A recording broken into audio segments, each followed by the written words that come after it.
안녕하십니까. 전기차 읽어주는 남자 전인남입니다. 네, 진짜 오랜만에 영상을 올린 것 같습니다. 제가 가장 최근에 영상 올린 게 10일 전 것 같은데 그 정도니까 굉장히 텀이 길죠.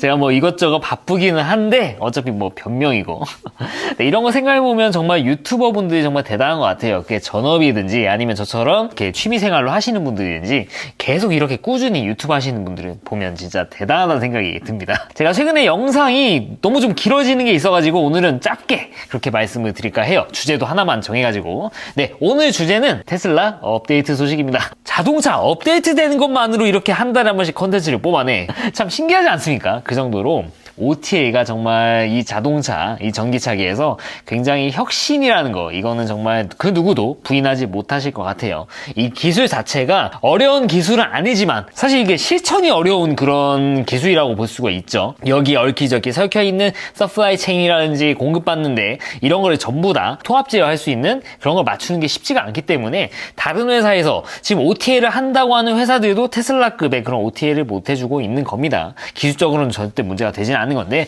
아무튼 테슬라는 거의 처음부터 아예 설계를 하다시피 해가지고 다른 회사보다 좀 용이하게 된 그런 것도 없잖아 있어요. 뭐 원인이 어쨌든 간에 이게 정말 어떻게 보면 혁신이라는 거는 뭐 부인할 수 없는 사실이고, 하지만 이 테슬라 업데이트 이 OTA가 그렇게 마냥 좋지는 않다라는 거 제가 저번에 말씀드렸죠. 이게 계속 개선만 해주고 리콜도 OTA를 통해서 해주면 정말 좋은 장점인데 문제는 이렇게 OTA를 하면서 막 버그가 생기는 거. 아니 멀쩡하게 잘 열고 잘 닫히던 이 트렁크가 갑자기 막 중간에 멈춘다든지 아니면은 대시캠 그 센트리 모드, 그러니까 감시 모드 있지 않습니까? 테슬라 내장 블랙박스라고 보시면 되는데 이게 갑자기 사용을 못한대. USB 포맷하래. 이게 뭐 한두 번 정도면은 좀 참을 수 있겠는데 이게 수시로 나타난단 말이죠. 그러면 이거를 쓰라는 거야 말라는 거야. 아니 이 테슬라 이 안에 소프트웨어 엔지니어들이 그렇게 많은데 이 소프트웨어 엔지니어들은 다 뭐 FSD 베타 뭐 효율 높이는 그쪽으로 가 있는지 모르겠어요. 되려 그 외에 뭐 멀티미디어 뭐 이런 사소한 뭐 트렁크 열고 닫히는 거 이런 쪽에는 상대적으로 좀 떨어지는 그런 엔지니어분만 계신지 모르겠어요. 이거에 대한 QA를 하는 시스템이 좀 많이 좀 소홀하지 않은가 최근에 좀 더 많이 느끼는 것 같아요. OTA는 정말 훌륭한 기술이지만 이거를 잘 끌고 나가는 의지가 좀 필요하지 않을까 그런 생각이 들기도 합니다. 네, 오늘 말씀드릴 거는 당연히 새로운 업데이트가 떴기 때문에 이렇게 말씀을 드린 거겠죠. 2022.16 버전이 업데이트가 지금 뿌려지고 있습니다. 네, 물론 우리나라에 들어오기까지는 좀 시간이 걸려요. 일단 이 16 버전 업데이트는 메이저죠. 2022.16 이 두 번째 자리가 바뀌면 메이저 업데이트입니다. 어떤 것들이 업데이트 됐는지 좀 봐야겠죠. 네, 여기 나더 테슬라 앱이라는 곳에 가면은 여기에 트래킹 되는 것을 넘어가지고 어떤 게 업데이트 됐는지 릴리즈 노트를 받아가지고 여기다 업데이트를 해주게 됩니다. 이거에 대해서 말씀을 드리려고 해요. 네, 물론 이게 좀 봐야 될 게 아직은 그렇게 막 메이저하게 뿌려지고 있는 업데이트는 아닙니다. 1, 2버전이 지금도 활발히 업데이트가 되고 있습니다. 그래서 16 버전은 게다가 또 여기가 두 번째 자리가 0이니까 이게 일반인들한테는 뿌려지지 않을 수도 있고 뿌려지더라도 극소수에만 뿌려질 수도 있습니다. 그래서 우리나라에 들어올 때는 좀 여기보다 업데이트 된 것들이 올 수가 있는데 확실한 거는 여기에서 나온 메이저 업데이트 내용들은 그대로 우리나라에도 적용이 될 거라는 거죠. 이거에 대해서 말씀을 드리려고 이렇게 길게 서론을 뽑아놨습니다. 영상 짧게 한다면서 서론이 이렇게 길게 했네. 첫 번째로 업데이트 된 거 드라이버 프로필입니다. 그러니까 테슬라 같은 경우에는 차량마다 뭐 이 세팅할 수 있어요. 사용자 세팅. 그래서 A라는 사람이 있다, B라는 사람이 있다. 근데 이거를 똑같은 차를 둘이서 공유한다라고 하면은 A라는 사람이 탈 때, B라는 사람이 탈 때랑 이 스티어링 휠 세팅이라든지 이 시트, 착자 포지션 같은 것들을 개인별로 맞춤화할 수가 있거든요. 이걸 버튼 딱 두 번 누르면은 이렇게 스위칭을 할 수 있는데 이렇게 뭔가 스티어링 휠 위치나 이 시트 위치뿐만 아니라 이제 여기 미디어 플레이어, 테슬라 내장으로 되어 있는 뮤직 플레이어들이 있죠. 예를 들면 스포티파이 같은 것들, 이런 것들이 이 운전자의 프로필에 설정한 그대로 따라간다는 겁니다. 그러니까 예를 들면 A라는 사람이 스포티파이 앱으로 A라는 계정으로 그렇게 로그인한 상태예요. 근데 B라는 사람이 사용자를 바꿔요.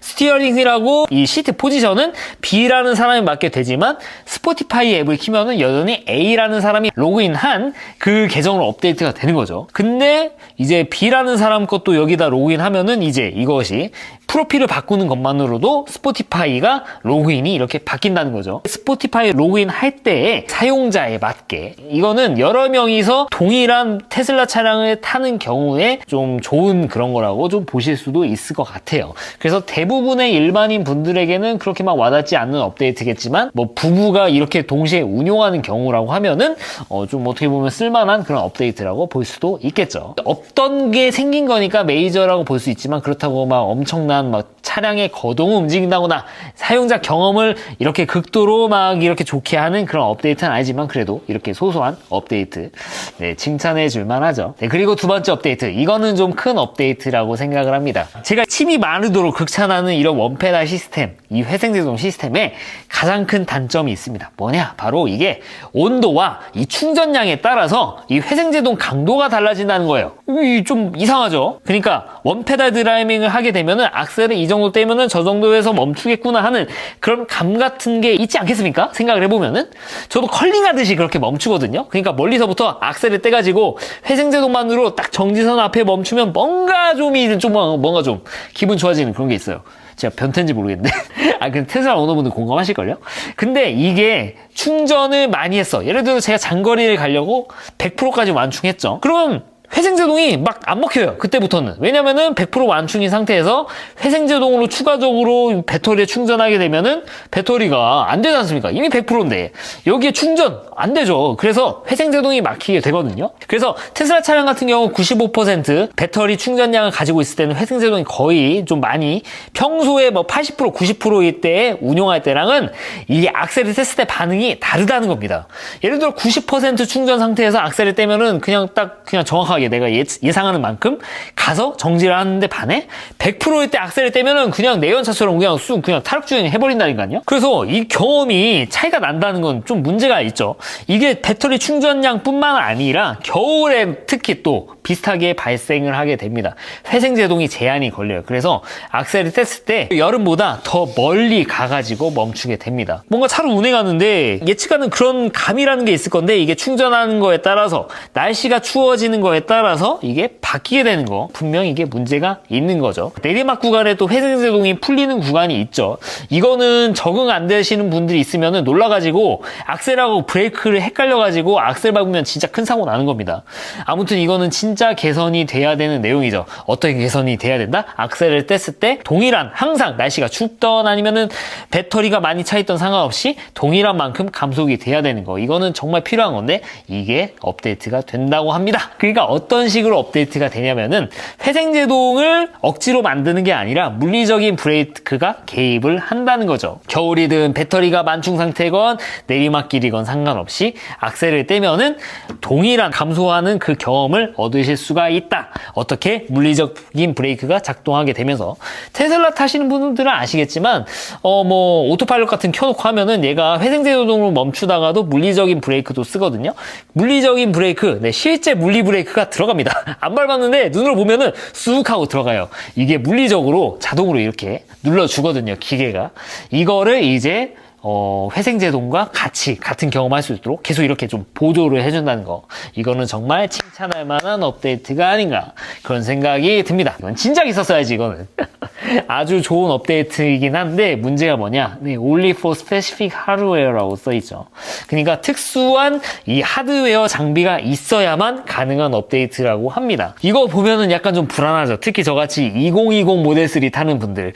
차가 좀 이제 벌써 좀 구형 그런 소리를 듣게 됐는데 이게 지금 나오는 2022년 형에만 적용이 되는 내용이고 기존에 있는 차량들에겐 적용이 안 되면 되게 이게 좀 뭐 빈정이 상할 수가 있죠. 그래가지고 저도 약간 좀 걱정이 되는 내용인데 사실 이게 차별할 만한 내용이 아니거든요. 그러니까 제가 말씀드렸다시피 차가 오토파일럿 멈출 때에도 회생제동이 안 되면은 물리 브레이크가 작동이 되는데 그때 보면은 브레이크가 알아서 그냥 물리적인 게 혼자 띠용하고 눌린다니까요. 혼자 알아가지고 이런 거 보면은 충분히 작동이 가능한 건데 이거 무슨 뜻인지는 모르겠어요.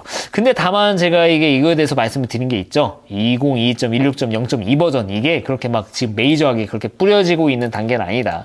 그래서 여기 나도 테슬라 앱에서 나와 있는 내용은 아직 확실하게 그렇게 나온 건 아니에요. 그러니까 지금 어떻게 보면 극초기 단계니까 지금 이렇게 뛰어났을 수도 있는데 나중에 며칠 지나가지고 많은 분들이 업데이트가 되고 하면은 이게 또 없어질 수도 있습니다. 그래서 이거는 좋은 업데이트기는 한데 약간은 좀 걱정이 됩니다. 저만 기대하는 건 아닐 겁니다. 제가 드린 말씀 들어보시면은 당연히 있어야지 이렇게 생각하시는 분들 계실 거예요. 다만 이것도 싫어하시는 분이 계실 수도 있단 말이죠. 나는 뭐 좀 적응해가지고 겨울이든 어디든 나는 그거에 맞춰가지고 운행을 한다. 이게 사람이 좀 특이한 게 적응이 잘 돼요, 그게 또. 그래서 충전 100% 되더라도 뭔가 이게 됩니다, 이게. 그러니까 사람 몸이 먼저 반응해가지고 비슷하게 그렇게 사람 발이 움직이더라고요. 그래서 이거는 옵션으로 끄고 켤 수 있게 그렇게 만들어준다고 합니다. 그래서 이거는 이런 옵션을 제공하는 거. 그러니까 신기술이 추가가 된다고 해가지고 그것만 쓰세요가 아니라 기존의 것도 쓸 수 있고 신기술도 쓸 수 있다. 선택은 여러분이 하세요. 아주 이거는 좀 칭찬해줄 만한 내용이 아닌가 그런 생각이 듭니다. 이렇게 해줄 거면은 아예 회생제동 옵션도 낮은 옵션 새로 만들어주고 없음도 좀 만들어주는 것도 좀 좋지 않을까 그런 생각이 듭니다. 네, 그리고 세 번째, 내비게이션 에너지 예측. 네, 그러니까 이거에 대해서는 제가 옛날부터 좀 말씀을 드려왔었는데, 테슬라 차량 같은 경우, 특히 좀 뭐 주행거리 테스트 하시는 분들이, 이 테슬라 차량의 모니터상에 뜨는 주행 가는 거리를 잔여 주행 가는 거리로 하고, 주행 가는 거리를 계산을 해버린다는 거죠.